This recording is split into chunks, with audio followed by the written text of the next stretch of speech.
এই কয়েক দিন আগে 2024 সাল পড়লো, শুগলি আমাকে হ্যাপি নিউ ইয়ার লেখছে, এখনো পর্যন্ত তো এখনো রিপ্লাই দেওয়া হয়নি। তারই মধ্যে 2025 সাল আসে হাজির, আবার লেখছে হ্যাপি নিউ ইয়ার। তাহলে 2024 সালও কি রিপ্লাই দেওয়া না, আবার 25 সাল এসে পড়লো। মানে কি কম দর্শক বন্ধুরা, অর্ধেক মাস, বছরে অর্ধেক মাসে স্ক্যাম হয়ে যাচ্ছে। মানে এত তাড়াতাড়ি কেমনে এক বছর চলে গেল, আমার মাথাতে ঢুকিচ্ছে না। এত তাড়াতাড়ি এক বছর, একটা বছর কিন্তু কম লয়। এই 365 দিন কি পক্করে চলে যাবি, মানে 1-2 ঘন্টায় চলে যাবি। আরে 2024 সালে আমি পেশাব করে শুতেছি, 2025 সালে এসে পড়লো। তাহলে কি হলো, এক বছর পরে মত ইনকে হবি কি কমো। আমি বোঝা পারছি কেউ না কেউ এই দিনগুলো চুরি করছে। এত তাড়াতাড়ি এক বছর যাওয়ার কোনো কথা লয়। এক বছর কোনো হয়ে টিকিচ্ছে না, না কিছু একটা হচ্ছে, আমি তো বোঝা পারছি। এর জন্য দায়ী হচ্ছে ময়ূক রঞ্জন ঘোষ, ওই হকার সাংবাদিক। ওই শালা খালি আসে তেজের উপর লাফায় কিভাবে করে, পরগুলো দেখতে দেখতে দিন কোন দিন কাটে যাচ্ছে আমি বোঝা পারছি না। ওই শালাই চুরি করছে দিন। দর্শক বন্ধুরা, আপনাকে দায়িত্ব দিচ্ছি, এবার 365 দিন আপনারা পই পইকে হিসাব করতে হবেন তো, যাতে একদিনও না চুরি করা পারে। ওরা মাসে মনে হয় আমার 30 দিনের মধ্যে 10 দিনে ওরা ঘাবলা করে কাটে নেয়, আর 20 দিন মাত্র আমরা চলাফেরা করা পারি। ইনকেই হচ্ছে আমি বোঝা পারছি।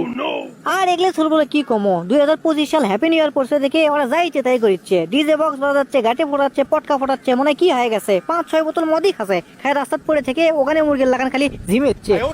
আমি তো রাস্তার ঝিমেন দেখে ঠেটে মারনো 100 মানে এটা নেই তুলনো কে, আমি কি তোর অভিভাবক যে তোকে আমি শাসন করবো? আমার একদল লোক আসে কবি আর বাপি অক মার না তুই মারলু, মানে এই যুগে শাসন করা বড় টাপ। আমার আবার হাত কুসকুস করে কুমানের জন্য হয়। আবার এক একজন যা স্টোরি দেয় এবারে দেখে মাথা পুরো নষ্ট হয়ে যায়। কেবারে কয় কি কয় 2024 সালে খেলায় কাটে দিছি, 2025 সালে আসুক মাঠ কাপামো আমরা। তুই রে কি ছিড়বু, কি চুল ছিড়বু সেটা আমি জানি। তোকে ওই স্টোরি 2020 সাল থেকে দেখিচ্ছি, পারলে অন্য কিছু আপডেট কর। কে হলদে যেটা বসতে উদর বুদর করছে কি আছে রে?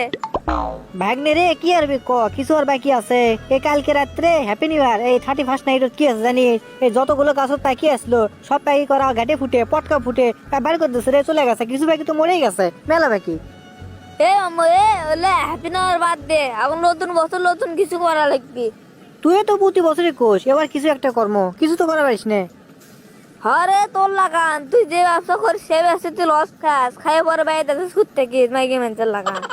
আরে ভাগ্নে ব্যবসা করা চাচ্ছি, হচ্ছে না গোমা, কি করা হয় কত, আমার তো আর ভালো লাগিচ্ছে না। না আসলে 2025 সালে আবার কিছু একটা করাই লাগবে, তাছাড়া হবার লাই।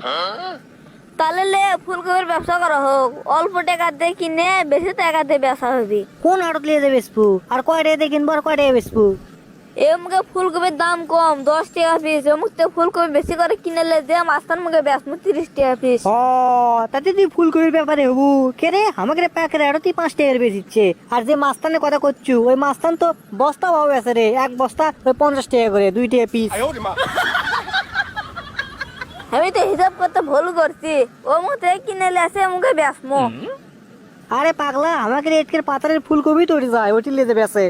তাহলে এটির দাম বেশি হবে কে? ওটির তো দাম বেশি হওয়ার কথা, আর গাড়ি ভাড়া দেয় আছে কিনেলে যাচ্ছে, ওটির তো দাম বেশি হওয়ার কথা। ওই তো বুঝলু না রে, কুটি আরো তার কুটি হাট। না আমি কিছু বল বুঝা পাইছি না, ব্যবসা করার মাথার ভিতর খালি পেঁয়াজ খাচ্ছে, খালি কমা সরকির লাগান। হ্যাঁ তোর মালত ব্যবসা সরকির লাগান ঘুরছে, তাতে আর ব্যবসা করবো তুই? তাহলে এক কাম কর, আমাকে বাইরে গরু কাটা দিছে 5 টাকা দিচ্ছি, তাহলে লাভ তোল যা। আরে তোর বাড়িতে 5 টাকা দিয়ে লাভ তুলবি, এলে নতুন বছর নতুন কিছু করা লাগবি, লিজের পর আমাকে দাঁড়ান লাগবি। আমি লিজে সিদ্ধান্ত লিছি, আমি বুঝা পারছি তুই আমার 70 টাকা করিচ্ছু। আমি এবার ফুলকপির ব্যবসায় করবো, আজ থেকে ব্যবসা শুরু করবো। থাম, এক ভ্যান ফুলকপির দাম 150 থেকে 200 টাকা, তো ওই জন্য তোর মাথা হসল নষ্ট। যা হাড়ত লিয়ে যা ফুলকপি দেখিস, তারপর কি হয়, সারা বেল যখন লিবেল লাই পূর্ব বেল পশ্চিমে যাবি, তখন একজন ওই গরু এলা এসে কবি যে আমাকে এক ভ্যান দাও, 50 টাকা দিচ্ছি। লাস্টে তাই দিয়ে তো কাঁচা লাগবে, লাস্টে কি হবি 100 টাকা লস, আর সময় লস, তাছাড়া কিছুই লয় না তুই আমার ব্যবসা করবে দিমনে। এখনকার হলো মুঙ্গা বাজার, সবকিছুর দাম বেশি। এখন পানি কিনবে গেলেও 20 টাকা বোতল পানি কেনা লাগে। তুই মুখে একটা সর, আমি এখন ব্যবসা করি যা। তোর মুখে এখনো ঠিক মতো ফোটেনি, তুই আর ব্যবসা করবো? যা তুই এখন কি করবো কর, যা, সারা বছর আছে কাম করলেই হবি। আমি এখন যে সতমো